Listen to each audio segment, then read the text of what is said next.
Just imagine the story which we are getting. Pakistan की एक बड़ी हॉकी प्लेयर थी शाहिदा रजा, आपको पता है वो इटालियन जो शिप जो तबाह हुई है, जो जो बंदे मरे थे उसमें वो भी थी।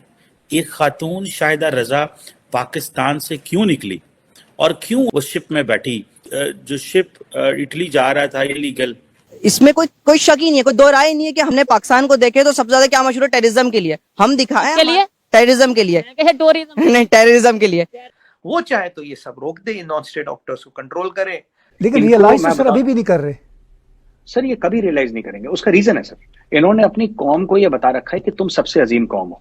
दूसरा, आप में जज्बा बहुत है क्योंकि आपने कलमा पढ़ रखा है।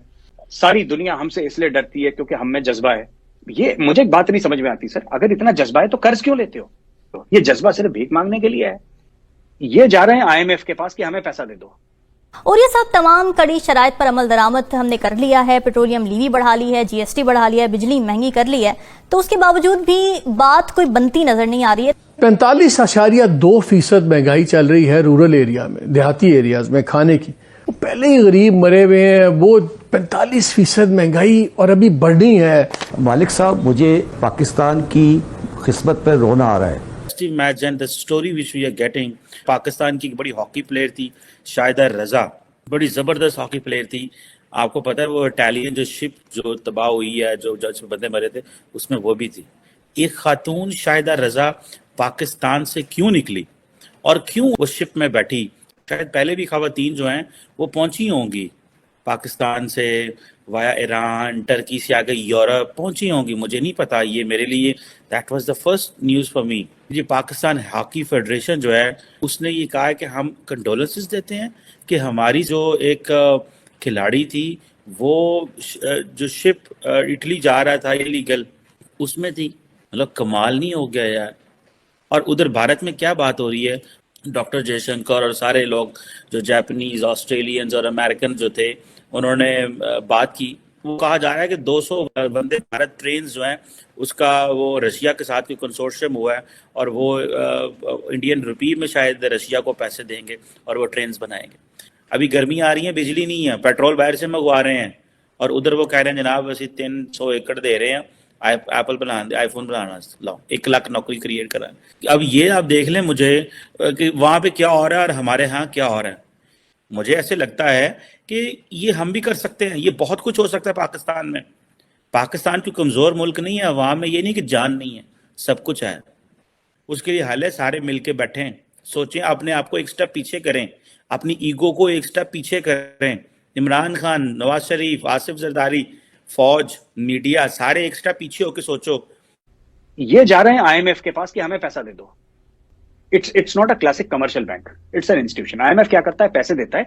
IMF का एम है कि आप अपने स्ट्रक्चरल सुधार करें, कि आपको बार बार भीख ना मांगनी पड़े, बार बार IMF के पास ना जाना पड़े। उसके लिए आपको टफ डिसीजंस लेने पड़ेंगे। अब आप खुद भी नहीं कर रहे, पर लेकिन जब IMF ये कह रहा है कि आप ये कर लीजिए, तब आप आम पाकिस्तानियों में तासुर फैला रहे हैं कि IMF जो है हमारी बाहें मरोड़ रहा है और हमारा फायदा उठा रहा है और हमें ब्लैकमेल कर रहा है। और सो 90% of the Pakistanis think that IMF is the villain, जबकि प्रॉब्लम यह है कि Pakistani government is the villain. Successive Pakistani governments जिन्होंने पैसा खा लिया है, मिसमैनेज करा। लेकिन रियलाइज तो सर अभी भी नहीं कर रहे। सर ये कभी रियलाइज नहीं करेंगे। उसका रीजन है सर, इन्होंने अपनी कौम को यह बता रखा है कि तुम सबसे अजीम कौम हो। अच्छा, कौम को भी अच्छा लग गया सुन के कि हम सबसे अजीम कौम, बुरा थोड़ा ना लगेगा किसी को। अच्छा, कौम इतनी भोली है सर, कौम ने कभी ये नहीं पूछा कि हम अजीम कौम क्यों है। हमने कुछ तो तीर मारे होंगे जब हम अजीम बने होंगे। कहना नहीं, कोई तीर वीर नहीं।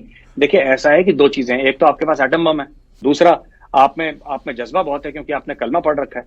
तो ऐसी 1-2 चीजें इन्होंने बता दी और वो फूल के गुब्बारा बन गए सबके सब। सर सारी दुनिया हमसे इसलिए डरती है क्योंकि हम में जज्बा है। ये मुझे एक बात नहीं समझ में आती सर, अगर इतना जज्बा है तो कर्ज क्यों लेते हो?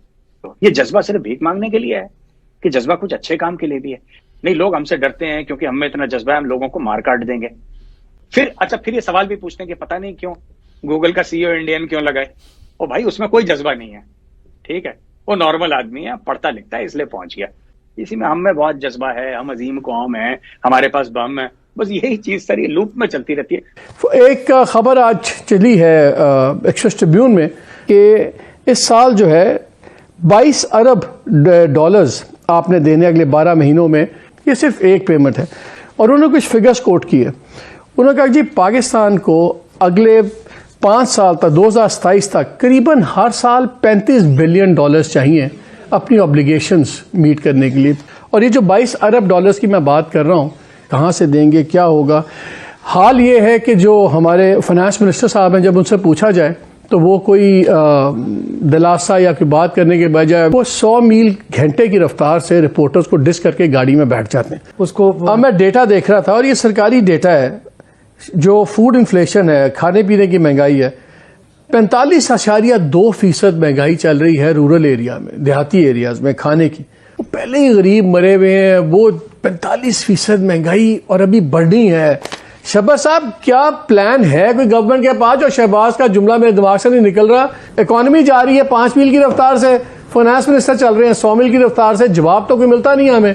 बिस्मिल्लाहिर्रहमानिर्रहीम। मालिक साहब, मुझे पाकिस्तान की खिस्मत पर रोना आ रहा है। एवरीथिंग 110% वो हो रही है जो मैं समझता हूं, और मैं आपको यही बता सकता हूं कि आगे क्या होना है। दूसरी बात जो मैं कह रहा हूं उसको लिख लें कि हम 130 बिलियन का जो डेट है ये रीपे नहीं कर सकते इन द शेड्यूल जो रीपे होना है। अगला जो होने वाला है वो ये होने वाला है, जो कि एग्री होने वाली है कि पाकिस्तान की जो जियो सेंट्रिक पोजीशन है कि वो अपनी एनर्जी की जो इंडिया को ज़रूरत है एनर्जी की, उसके लिए दरमियान में ब्लॉकेड है, उस पर पाकिस्तान एक रिकन्सिलिएटरी पोजीशन को अप्रूव कर कर उनको पैसेज देगा टापी में और ईरान के थ्रू या किसी कतर के थ्रू पाइपलाइन के